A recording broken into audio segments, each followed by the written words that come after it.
Good evening, everyone. This is Scott DeCamp with CatchMark SportsNet. We're here in the CatchMark SportsNet Podcast studio because this is Season 5, Episode 1 of the CatchMark SportsNet Podcast, brought to you by Chris Wink, Real Estate of Coldwell Banker Woodland Schmidt. It's Monday, September 11th, 2023, and it's Battle for the Bell Week, meaning it's Montague versus Whitehall.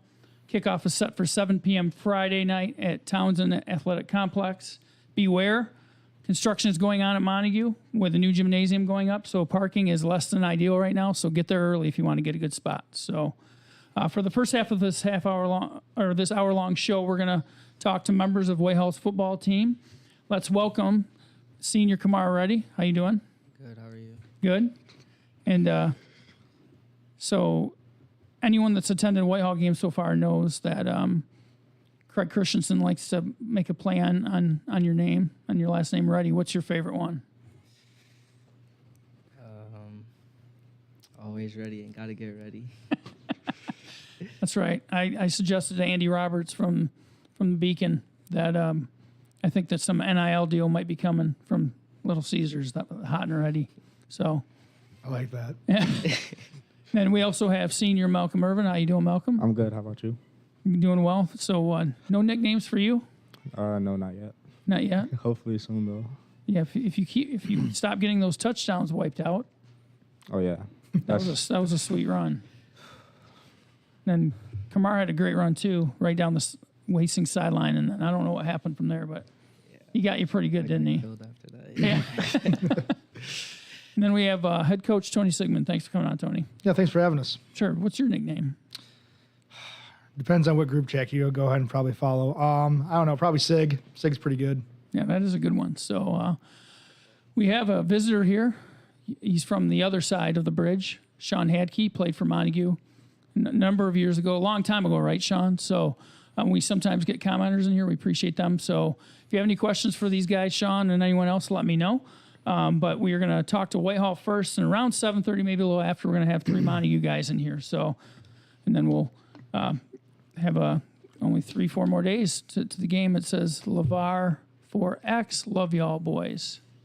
So, do you know who that is? Yeah, that's LeVar Dean. All right. So, Yeah. first, a little background on the changes we made with this podcast. We, in the 2023-24 academic year, we're taking a little bit of a different approach to our podcast. We've brought in some great guests in the past, and they've done a great job, and we're very grateful for them. But we're now trying to shift the focus to the student athletes because that's who I think people want to see, and coaches. Didn't forget about you, Tony. Let's face it, people love to see these folks, and they want to hear from them. So that's the direction we've gone this year.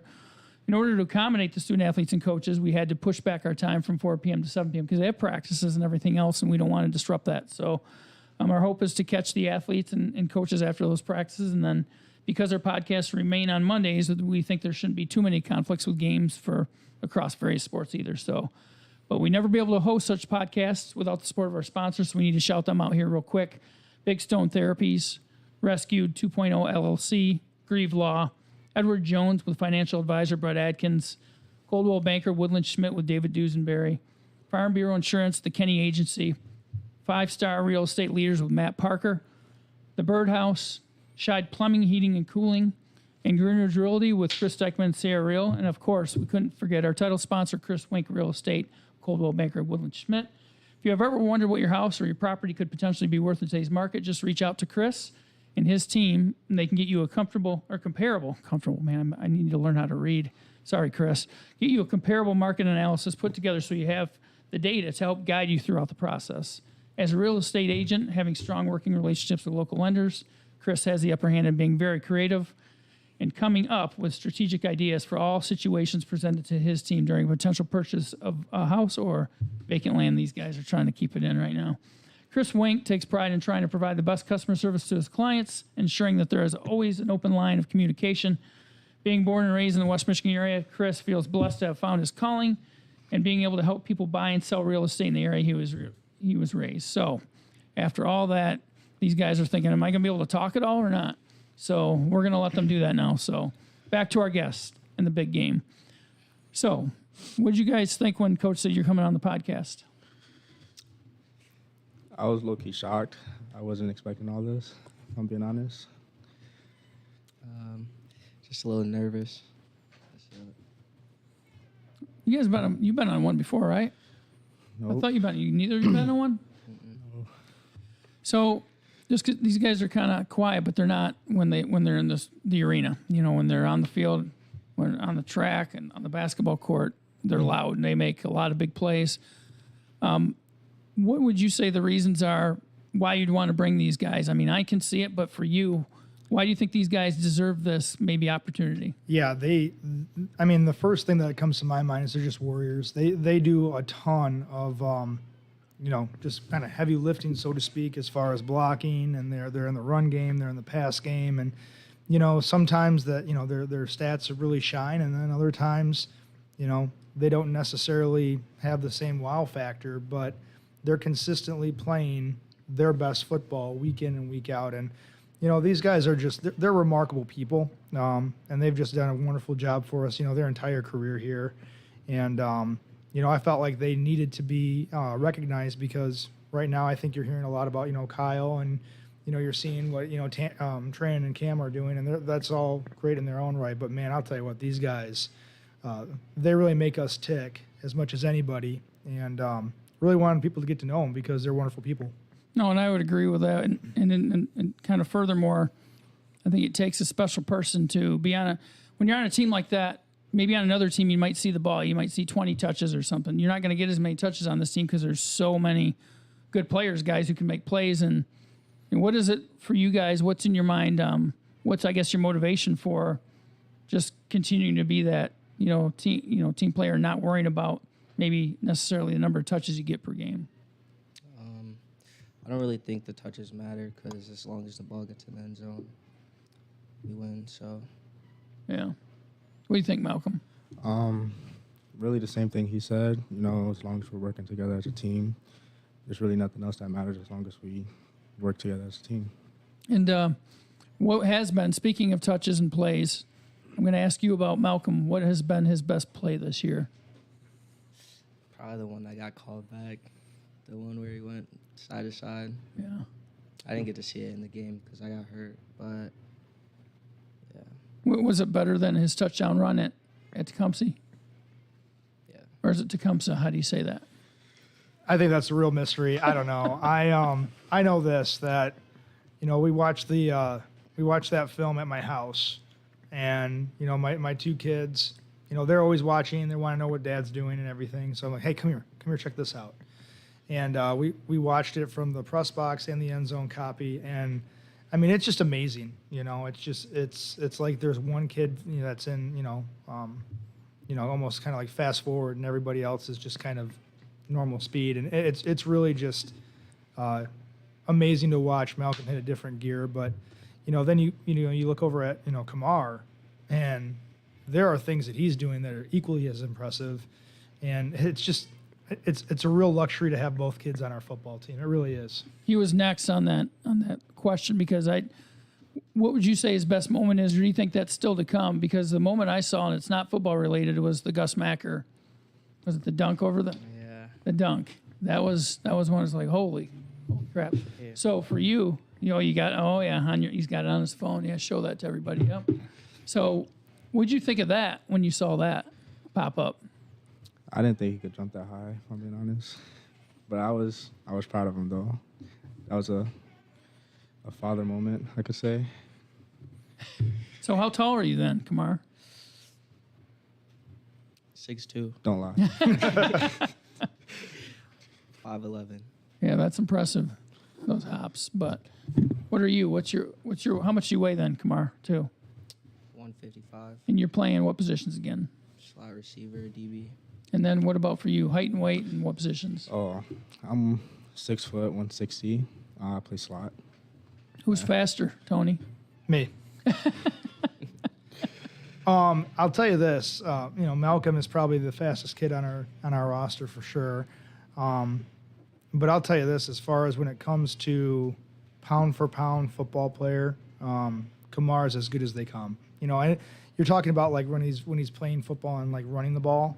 Yeah, that's great, and he does a wonderful job with it. But if you've some of the hits that he's making in the secondary, they're just form tackles. I mean, there's a tenacity there that really gets overlooked. and it's really cool to see him be really a complete football player. That's a great point because, that is, I've seen him a number of times filling from that defensive back spot, which there's some people that aren't real big on that, but is that something you've always kind of had, or is that something you had to kind of work up to and, become that, I don't want to say a headhunter because has a bad connotation, but just someone who's going to come in and just clean up the plays. I'll just put it that way.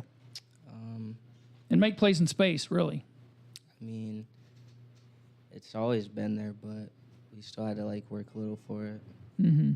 Yeah. So as far as you in your role on the team, I mean, what's the biggest thing that you think you bring to the table, Malcolm?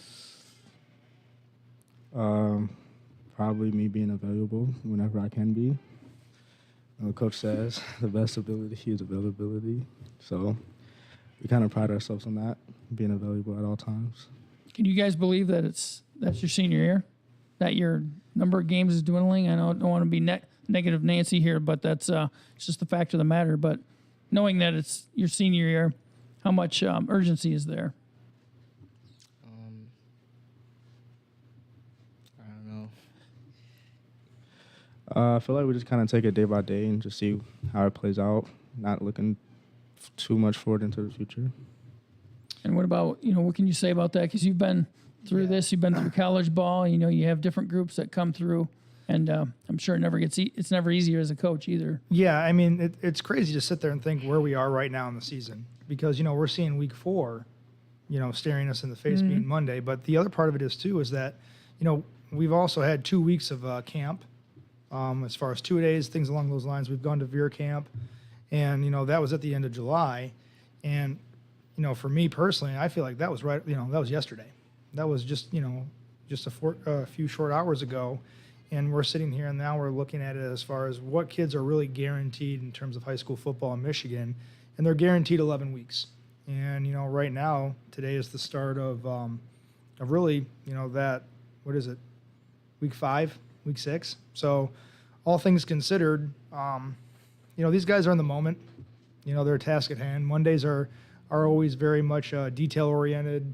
What did we do well? What are the things we got to improve on from last week? And then obviously introducing a new opponent. So these guys are in the moment right now, and that's exactly where we want them to be. A lot of coaches talk about be where your feet are, and I think these guys are exactly there. They had their Monday practice, and they have to get ready for school tomorrow, and then we'll have our Tuesday practice that'll be full pads, and really appreciate that. These guys have worked really hard all summer long, and have had big goals.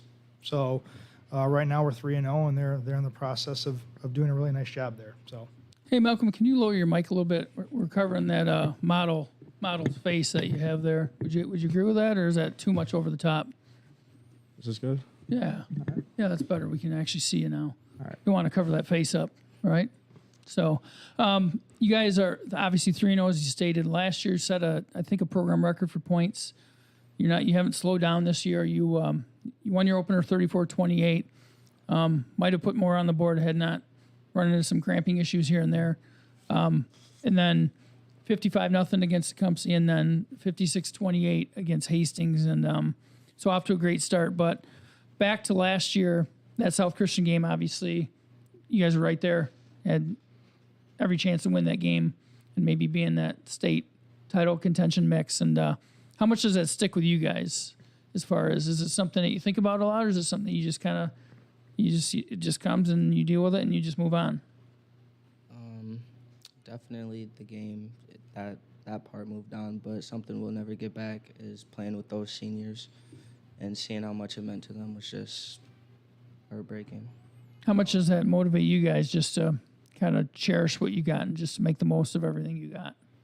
I think it really motivated everybody because right after that game, everybody was asking, when are we in the weight room? When do you guys want to go get field work in? So, yeah. And how did it hit you, Malcolm? With it being like my first game back since the injury, I feel like I could have done more, but I was like cautious because I was still scared, and I feel like seeing like the seniors after the game just like break down in tears, it kind of like just hit me hard, and I just didn't want to feel like that. And how do you think the kids use that in the summer, and then maybe have gone, from that and maybe built on what they were already building last year? Yeah, I think every team is a little bit different. And so there's this reset that naturally happens with graduation. And, we definitely have that. And so that kind of creates new challenges, new strengths, new weaknesses. And I think our kids have done a really good job in kind of looking at themselves in the mirror and saying, hey, this could be a weakness for us, so we need to make sure we address it.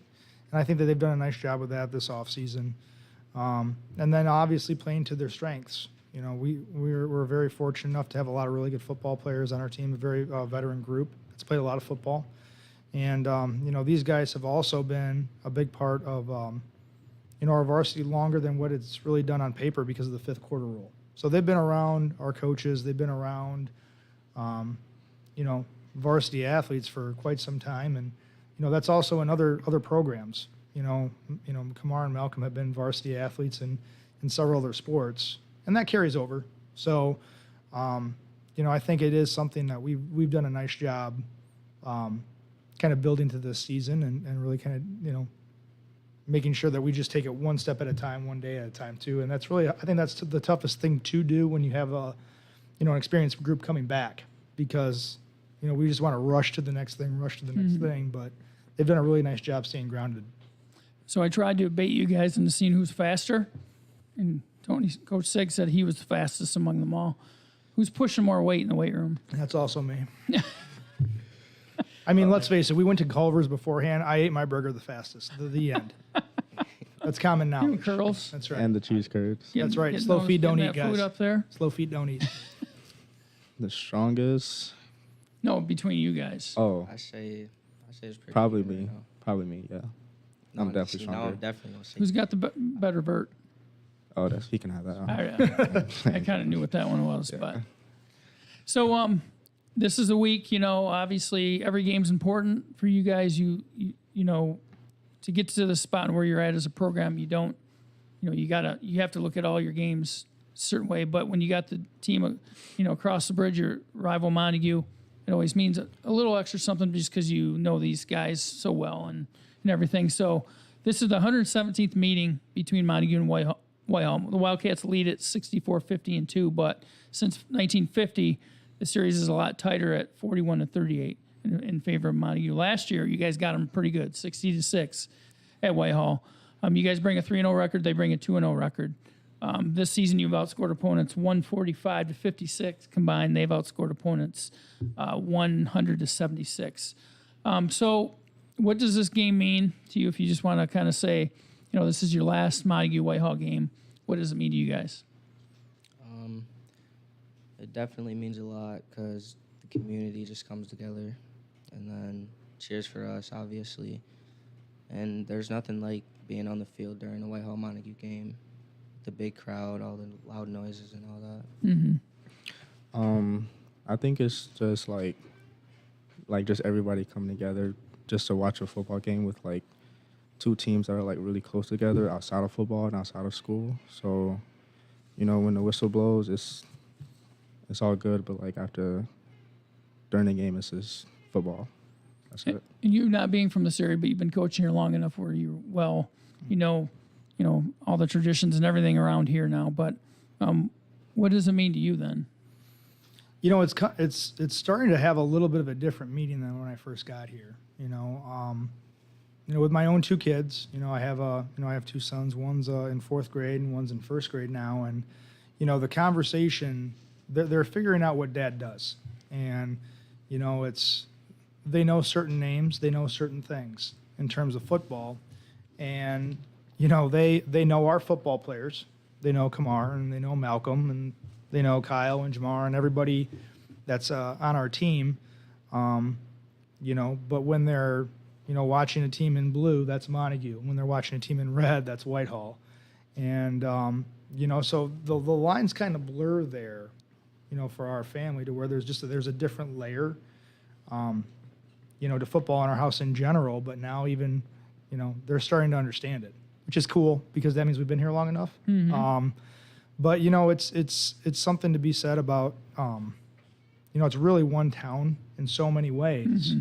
And you'll see everybody at some point of the day when you're going from Colby Street to Montague Foods and back and forth. So, it's really about community. And, we were checking out library books this summer. And so there's a White Lake history book, and it's 2 volumes. And, you start going through it and you're like, okay, this is the train depot. Okay, this is this building or whatever the case may be in the historical relevance. And then it gets to the football game, and so it's well documented and it's a big deal. It's something that a lot of people know about on the west side of the state and really the state of Michigan. It's been publicized in a lot of great publications since I've been here that are a little bit bigger. So it's fun. It's exciting.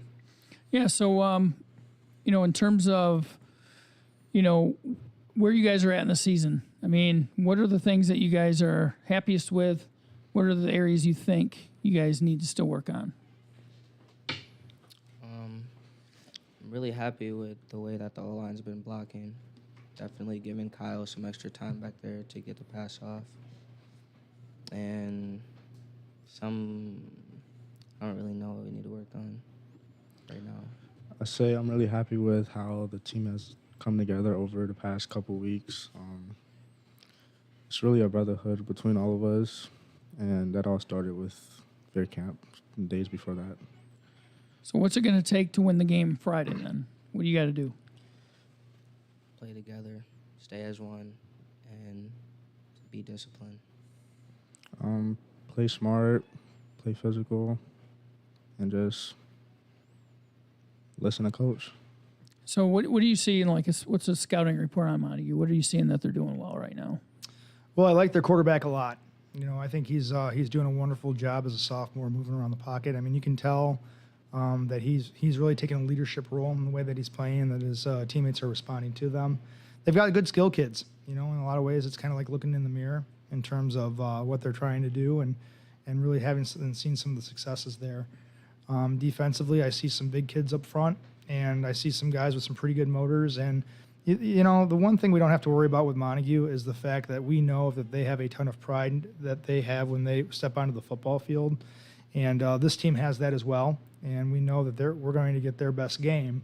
And so for us, we really have to make sure that we're playing a complete game and that we really make sure that we're locked in for Friday night. So I'm assuming he's watching now, but I got to give a shout out to Jim Sigmund because he's my number one and possibly only fan that I have out there.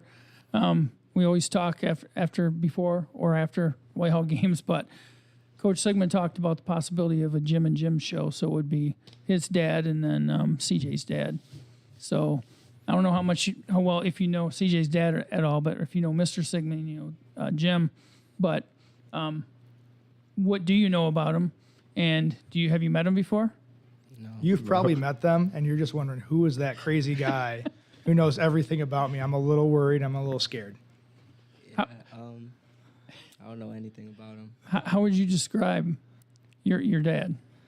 He's really passionate about anything that his kids are doing, and, he's obviously really passionate about football. He's been a person that has been able to coach me when I was a little kid. And, he's always been a person that has never missed a game, and my mom is the same way.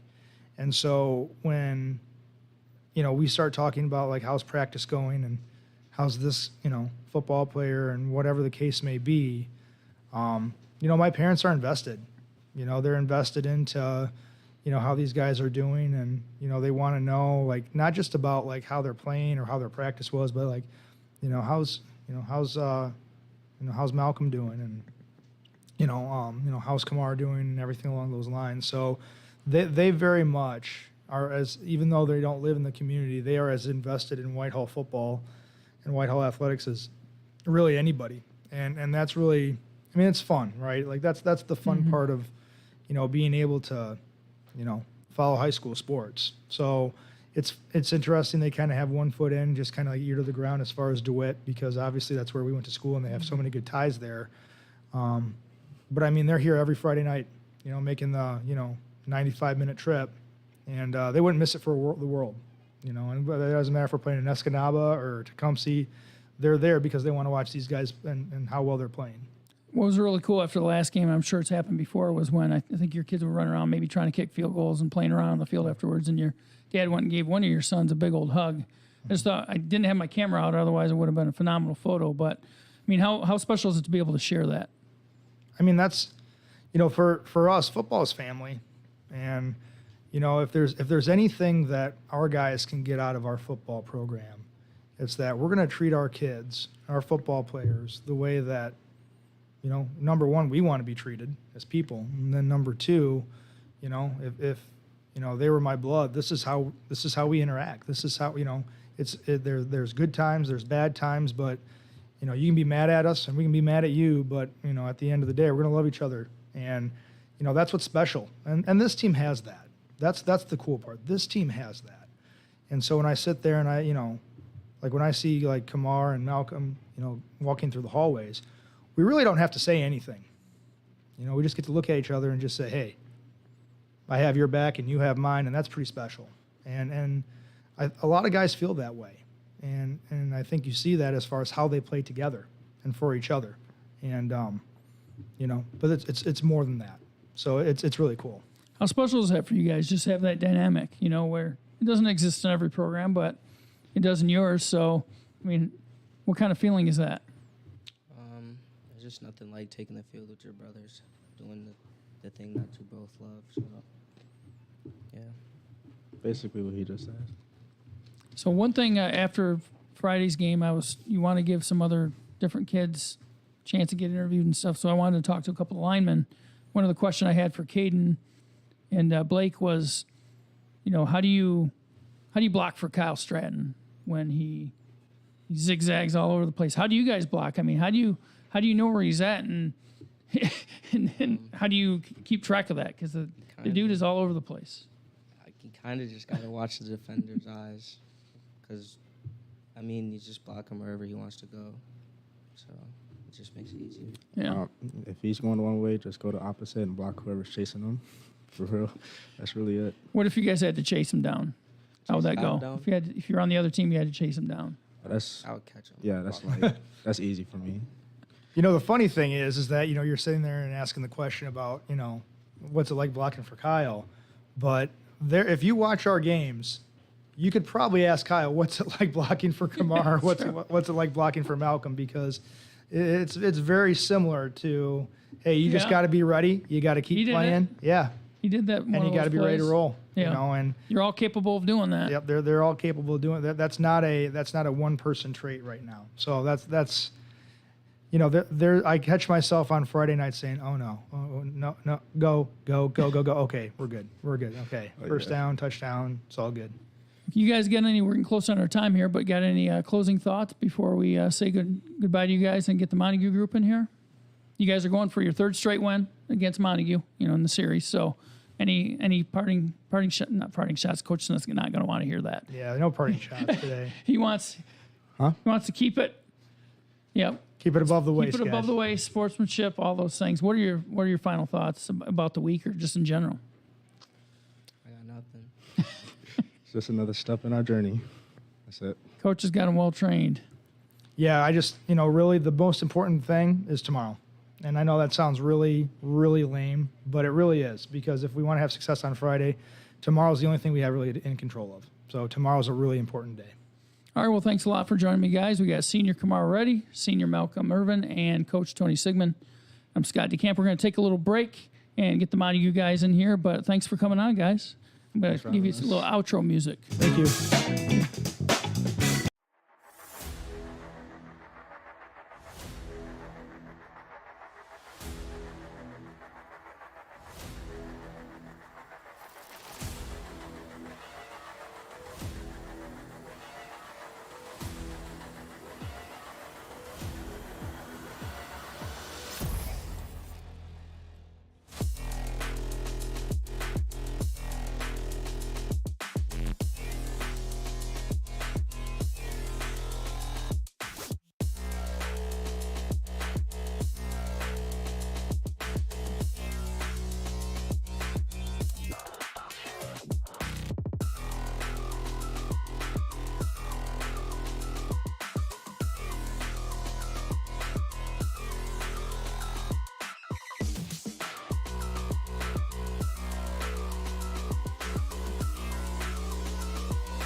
Welcome back, everybody. This is Scott DeCamp with CatchMark SportsNet. This is the first podcast of Season 5, and what better week to do it than for the Battle for the Bell.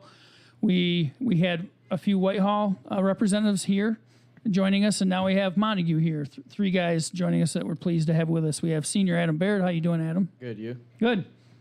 So how's the season going for you so far? Pretty good.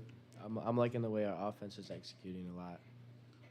For sure. Yeah, you guys are clicking pretty well. Yeah. So we got senior Paul Olson, who's just caught another touchdown pass, I think, on the way in here, because that's all he does now. How's it going, Paul? Pretty good. How about you? Good. Thanks for coming in. Thanks. And we got senior Joe Winkleman, and I'll spell that right from now on. Yeah. Apologize. We better adjust your camera, though. Can you hit that little handle there? You see that? Yeah, push that. There you go. You're good. I think we're good now, because your head was popping out of the screen. Yeah. So, but how's it been going for you, Joe? It's been going pretty good. I'm liking the plays that these boys been making. But it always doesn't nice. happen without you guys up front, right? Yeah. Yeah. What can you say for those guys that are blocking for you up there? If you guys want to just kind of give them a shout out. The Hogs. Yeah. Yeah, they're doing great this season. Like, for sure. A lot better than last year, I would say. And it's crazy because we got a lot of young kids on the team this year, especially on the offensive line, but they're doing great, really good. What have been the differences, you think? I mean, not trying to knock last year's kids or anything like that.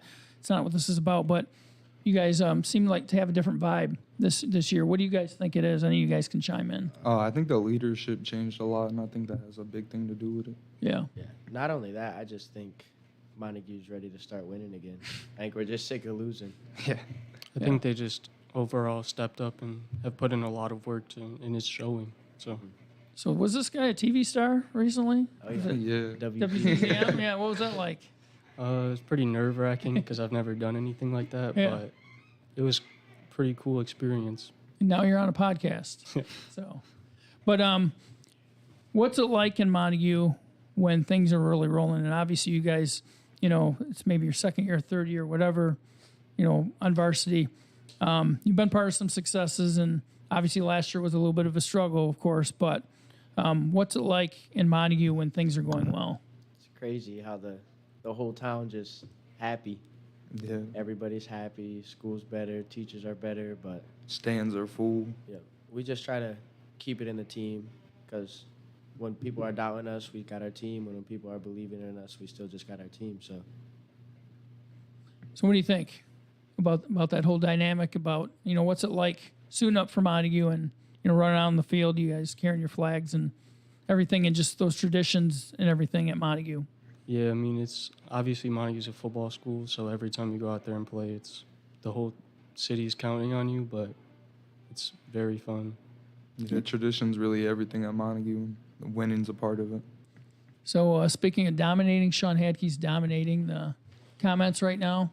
He started Evening Gentleman. He was even being nice to the Whitehall Vikings. So LeVar from Whitehall was kind of giving a shout out to his boys. And then Sean was back in here correcting me on my pronunciation of Tecumseh, because I didn't know if it was Tecumseh or Tecumseh, whatever. And then Sean obviously chimes in, gentlemen, let's go blue. So you got a guy kind of depending on you guys this Friday. we love Sean. Yeah. Yes, sir. So, I mean, looking ahead, before we look ahead at that game, let's look at what you guys have done so far. You lost 34-28 to Spring Lake, which coincidentally had won its second and third games also by 34-28. Yeah. They beat Unity Friday, which probably a lot of people didn't expect. But when you look at the body of work that you guys have, and your only loss is to an undefeated team, maybe it didn't feel so good when you lost to them. But how do you guys look at it now? They're a good team. One thing us and all the coaches said this year, every player, was we don't want to lose a game unless we know that team is better than us. I wouldn't say that they're necessarily better than us, but they're a really good team, and we gave it our all. We just didn't come out with it, so I guess that's what it is. What do you think, Paul? Yeah, I would say it was really just first game as well. It was Mason's first game ever starting, and a lot of our linemen first time ever playing. So I think they did a great job for their first game. I think if we could run it back, it would be a different outcome. But. Yeah, you guys, it was anybody's game for sure. What were your takeaways from that game? A lot of our O-linemen, a lot of the starting O-linemen got experience that night. A couple people that have never played on a varsity rep before. So, a lot of them needed that game. So I think it helped our season in a positive way to lose it. So you got Caden Waller on here. If it's the real one, he's talking to you. Is that a good? You guys boys or what? Yeah, I love Caden. We be in the AFC together in the off season. He's a big boy. Yeah, he is. He pushes some weight around him for sure. So what's that like, by the way? I mean, I don't know if all three of you guys have worked out there or work out there, but even if not, just living so close, it's basically one community in a lot of ways. Mm-hmm. What's that like living that day to day? And then what's that like when you guys actually do play each other, once a year on the football field? It's definitely different. I mean, like Kamara was just in here, and I'm with him every weekend. We hang out quite a bit. So, But I know when we get on the field on Friday, he's gonna hit me. I'm gonna hit him, but we're gonna pick each other up. Yeah. I would say everyone's really like friends. There's not like any really bad blood at all between us. Mm-hmm. So Yeah, I feel the same way. Like, I know all them boys, and we've been playing against each other since NYFC, so it's just always going to be that way. So back on track when we were talking about your season, obviously you had a interesting game, I'll call it, against Ravenna, where you guys kind of jumped on them, and then what kind of happened in that game? Because it turned into kind of a wild game in the second half, but it seems like you guys kind of had control of it early. But what happened in that one, do you think? I would say some of us probably got a little bit too comfortable, and then just some of the stuff we couldn't really control, like Austin Cook, our starting linebacker, his stomach was upset going into the game, and then he ended up puking. I ended up cramping up, like just a lot of that kind of stuff. But, we're doing everything we can to stop that so we could finish the whole game and go out there, punch him in the mouth, and just keep going. But you got the win 39-34, and I mean, sometimes those close games, even if they're not expected to be so, how much do you think that might be able to help you guys maybe later on down the road, Paul? that was good just for, like I said, for the younger guys, just being in closer atmosphere like that. That'll help out for like playoffs, just being in tight, close games and executing at all times throughout the game.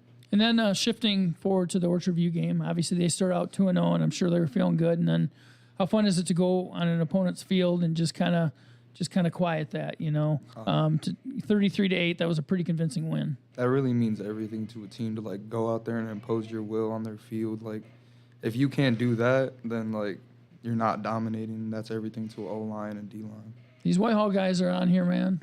You got Ramon Anderson, you got Malcolm Irvin on there. They're not talking trash or anything, but Ramonio to G. yeah. So, what's it been like? How would you describe Coach Dennett? And I don't know how much you guys were. Everyone grew up around here when Pat Collins was here, and obviously Coach Dennett comes in, and it's just different. And those are big shoes to fill.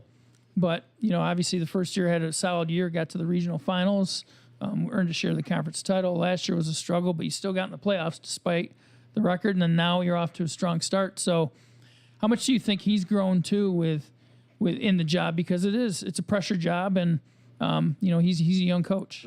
Definitely a huge amount. I feel like he's doing the best that he can. He's doing a really great job, especially this year, taking advice from us, listening to all the players, letting other coaches, all that. Like, Dennett's doing a really great job, and this year I feel like we're gonna make a pretty good run, and then he's only gonna grow from there. So yeah, he's doing great. Yeah, I mean, kind of like what Adam said. I feel like he's done a great job. I feel like he gets a lot of hate that he doesn't really deserve most of the time, because he's the head coach. It's not like last year he was making any of the play calls or anything. So right. But yeah, I think he's done a great job. Yeah. Yeah, I think he had a really tough shoes to fill. So like, I think he's doing a perfect job at doing it so far.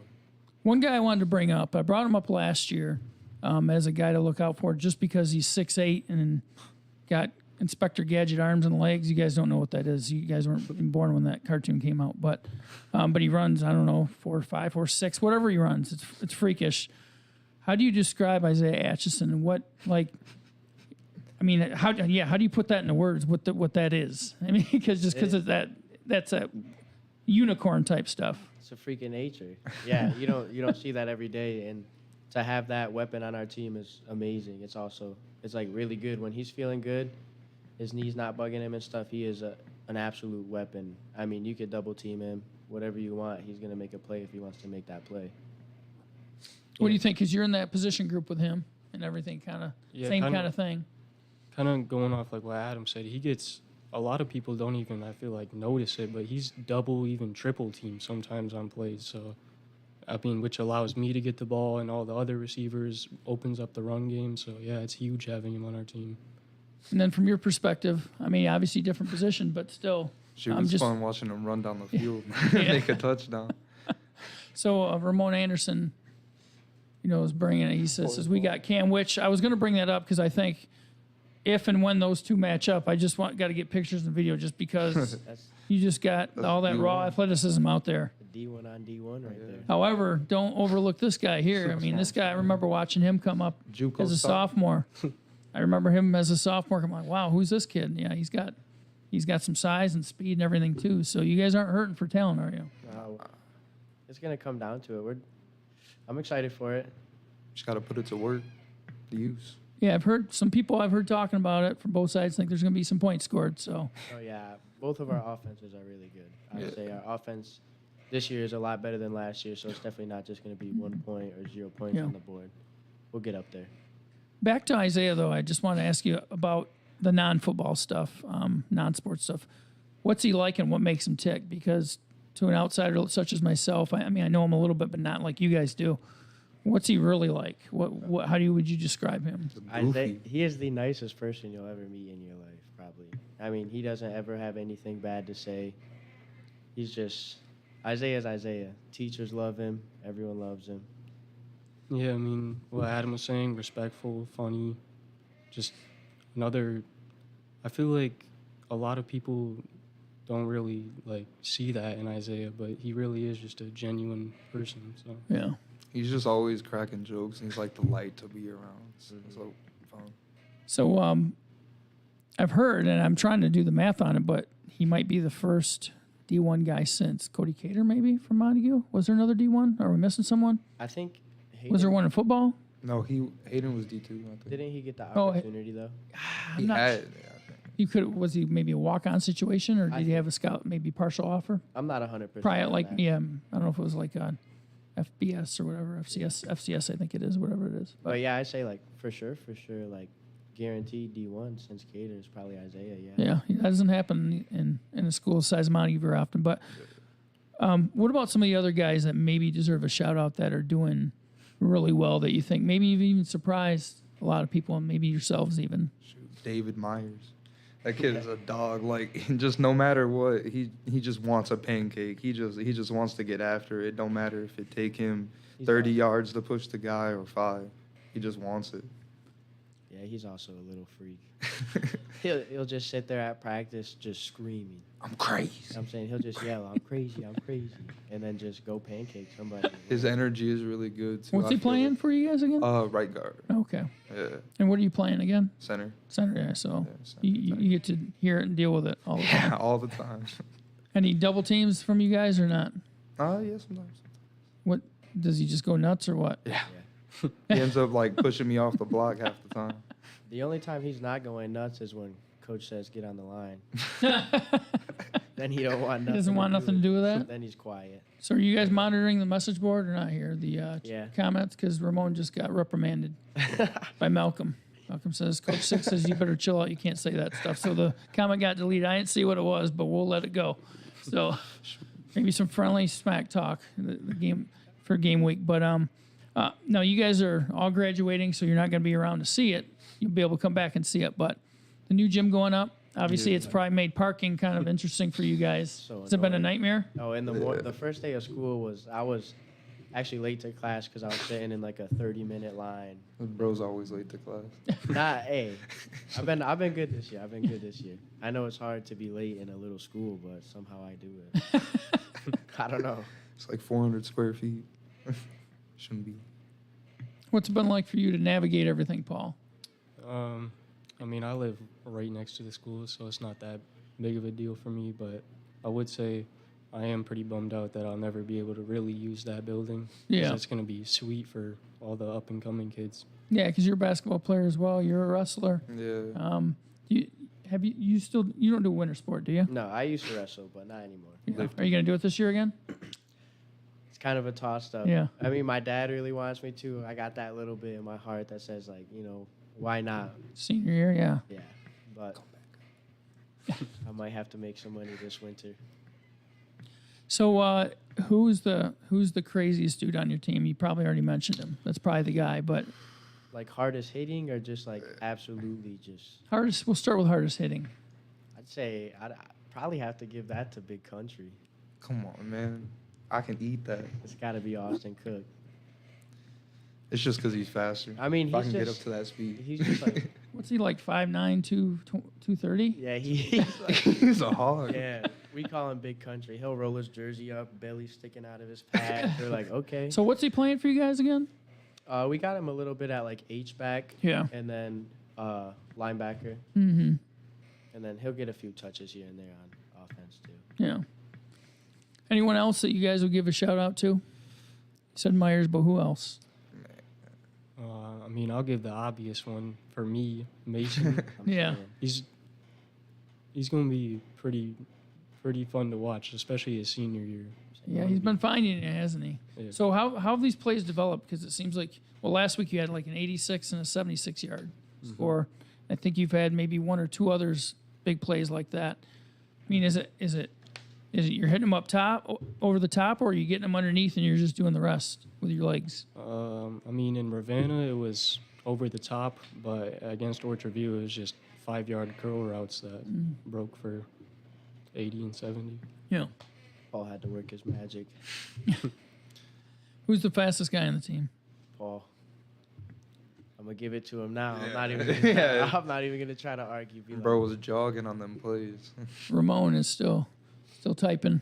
It's I definitely deleted it. Love you guys. So I bet I got a Snapchat from Ramon right now. No. I would say it's definitely a toss-up between me or Isaiah. yeah, He runs faster times normally whenever we get timed, but yeah. it's Well, there also is football speed too. Yeah, There's I was a about to say, difference it's when you always- get your pads and helmet on, and it's just a different thing. So, For sure. what are you guys gonna miss most whenever this is over? Whenever season, playoffs, whatever is over, what are you gonna miss most about playing football at Montague? I mean, this has been my life, my like 24/7 since I'd say first grade. To be honest, I mean, all I've ever known is football. It's taught me everything, and I'm not even, like not exaggerating.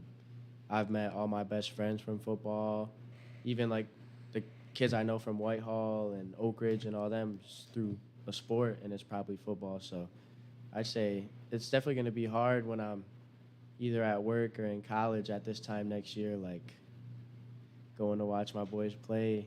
It's going to be weird. It's going to hurt a little bit inside. What about for you, Paul? For me, I really enjoy like right after a game, especially when we win. Obviously, just seeing all the whole team in a great mood. That's like really what I look forward to every time. Yeah, that's special. I think what I'll miss the most is like when we're running onto the field and like they're playing the fight song and the whole team just ran through the banner and we're like running onto the sidelines. Just that moment, seeing the crowd and everything, it's just top 10, like best ever. What's your best story from like a non-football? You got to keep it clean too, because this could go in a bad way. But what's your maybe most memorable story with football, but maybe not on the football field? Is there anything that comes to mind, or maybe not one moment, but a tradition or something else? I mean, you obviously kind of hit on that a little bit, but and you did it as well. But is there anything like maybe a bus trip, bus ride, or something like that you're always going to remember? I would probably say Drew Collins, like that state championship year. I think it was the regional game against Muskegon Catholic. Mm-hmm. The bus ride back, we were all freezing. I mean, I was freezing. They were warm That was because they were cold, out that there playing, game. but I was trying to stand by that heater. But that bus ride back was super cool. That was probably one of my first times, like, talking. I knew Walker probably my whole life, but talking to, like, Sam and Alec or Jeske and, like, David Dobson and them. So it was. It's weird. I mean, obviously those guys would be worthy of looking up to, but isn't it weird how when you're younger you kind of look up to those dudes and good guys, but at the same time you're like, well, they're not. I'm really not any different from them now. But at the time you're thinking, oh wow, can I be that someday? But you get to that point and you are that someday. Me and Paul were just talking about that. Our coach Panetta always has his little sons. They're always at our practices, and we were like we look like monsters to them. And then I like think back a little bit, like I used to look at like Eddie Caviadas and them like that, and now I look at them and I'm bigger than them, or I'm the same height or something. Yeah. So yeah. Yep. So about the game this Friday, what's going to have to happen? What are the things you guys got to do to pull off the victory? We gotta want it. Like I think we're ready for the Bill to come back, and like Sean Hadkey told us that one time, just take it personal. Everything's personal now. We gotta execute, clean up all the little mistakes that we've been making in previous games, and make this week's practice crazy good. And what are your memories of the last 2 years of this game? Not very fond memories, but it's good to have those memories going into this game because definitely fuel for the fire. Yeah. What about you? What are you thinking? Obviously, did you play 2 years ago in that game? Oh yeah. 'Cause that was tight for quite a while. Yeah, being like a underclassman starting on the O line, it kind of sucked because like obviously I was lifting, like getting stronger, but I never felt like I was like enough to compete. Yeah. And I feel like I definitely am now. So it's like fuel, like as Paul said, fuel for the flame. I'm just ready. So Montague all time leads the series 64-50-2. This is going to be the 117th meeting, which is crazy to think about. Since 1950, you guys lead the series 41-38, so it's a lot tighter since that time. You guys are 2-1. They're 3-0. You guys are outscoring teams 100-76. They're outscoring teams 145-56. When you look at a guy like Stratton on their side, what makes him tough to contend with, do you think? He's shifty. You really can't like look at we got film on him. You can't look at a play and be like, all right, this is what Kyle's gonna do, because you never know. Yeah. Like since first grade, you never know what Kyle's gonna do. So just gotta prepare for him. What are the things that you think you guys can maybe give them some trouble with? What are the areas you guys think you can maybe capitalize on? I know you don't want to give away game plans either. I don't really want to give away too much. That's fine. You don't have to. I don't want to put you in a spot and get you in trouble. What do you think? Like, what's the challenge for you? Like in your group, your position groups, for this Friday? Jamar, I just gotta bring it. Like personally, me, I have to bring it. I'm just ready. How well do you know Jamar? We're close. Are you? Yeah, I know. What makes him tick? Again, be careful. What's up here? Yeah. What's up here? Yeah. So, have you lifted with him before? Nah. No. Have I've you been guys around lifted him with while Jamar? he's lifting. I've spotted Jamar, benched my squat a few times. So. I see him in AFC quite a bit. I like talking to Jamar. Yeah. Yeah, he's a cool dude. He's Yeah. funny. Yeah. And how much is it that way with you guys? It seems like it is with Whitehall, Montague guys. It's just, by and large, you're pretty cool with each other. You Yeah, I kind feel of, again, on the game, you want to beat each other and Yeah. beat each other bad, but at the same time, you're friends. It's definitely I'd say 4 years ago, 10 years ago, it was definitely a lot different. Like Montague and Whitehall did not talk.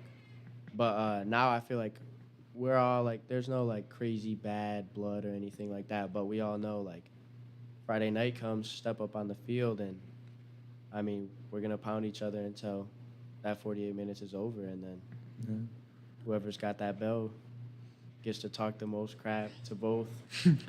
I mean, yeah. So when you, Paul, when you guys, you play Whitehall and whatever happens, you go your separate ways because you guys will be Division 6, they'll be Division 4. Can you find it in your heart to cheer for them in the playoffs, and you think they would cheer for you guys? I would say, yeah, just because, like we've been saying, there's no bad blood really. So as long as we still end up going further than them, yeah, I'll for sure cheer them on. Oh, yeah. I remember those days because Oak Ridge, I'm from Urbana. Oak Ridge was kind of the big rival, still is, but even though Oak Ridge got the better of Urbana a lot of times. But, yeah. But yeah, I think kids now, young guys now, your age, you guys, you're so social media savvy and you know each other a lot better than what we knew our counterparts back then because we thought they were all jerks. Yeah. Even though you're a lot more similar than what you might think. So how do you think that has changed things maybe in more recent years in terms of you guys, everyone knows each other so well through social media, through whatever. I feel like with the rivalry, can't say it. With the Bell game, let's do that. It definitely probably hasn't changed much. I mean, we want to go out there and punch each other in the mouth for sure all night until one of us comes out on top. But after the game, it's probably definitely changed. Like, I know after the game, I'm going to go up to Kamar and give him a hug no matter the outcome. So. What about for you? I would say I've just gotten to know way more people just through, like, social media and stuff nowadays. Like, before I can just say, like, from when I was younger, when I wasn't really on social media to now, like, being on social media every day, I've gotten to know, like, basically everyone I'm going to play. So it's cool, and sometimes took away kind of, like, the aspect of the game where you don't really know, like, what you're about to face. But now you know everything almost, right? Yeah. What are your thoughts on that, Joe? Yeah, like what Paul just said, I feel like it kind of takes away that aspect of, like, not knowing what you're about to face up against from only seeing it in film, like the guy across from you, and you have to, like, kind of assume their, like, strength and stuff. So, like, it's definitely changed that, because then, like, you have people that know them, like Jamar, for example, like, all these guys know him, so it changes the game a bit like that. All right, and then and any closing thoughts from you guys? We're getting ready to kind of shut down this podcast for the night, but I left it up to the Whitehall guys. I said parting shots, and then Coach Sigmund looked at me. Maybe not parting shots. We don't want to take shots at the other team, but closing thoughts on what this week means or what Friday's game is going to be like. Means a lot, and I guess we'll see all you guys Friday. See him Friday? Just going to have to bring it. All right, well, before we let everybody go here, we got to thank our sponsors one more time. It's Big Stone Therapies, Rescue 2.0 LLC, Grieve Law, Edward Jones with financial advisor Brett Adkins, Coldwell Banker Woodland Schmidt with David Duesenberry. Everyone knows David. Oh, yeah. Farm Bureau Insurance, the Kenny Agency, 5-Star Real Estate Leaders with Matt Parker, a Montague grad who lives in Ravenna now. The Birdhouse, Scheid Plumbing, Heating, and Cooling, Greenridge Realty with Chris Dykman, Sierra Real, and then, of course, our title sponsor, Chris Wink, Real Estate of Coldwell Banker Woodland Schmidt. So, without further ado, we're going to sign off on this podcast, but can't wait. It's only a little more than 3 days away now, so can't wait to see you guys out there tangling with those Whitehall guys. So I'm excited. thanks a lot for joining me, guys. Thank you for having us. Appreciate it. Thank you. Yep.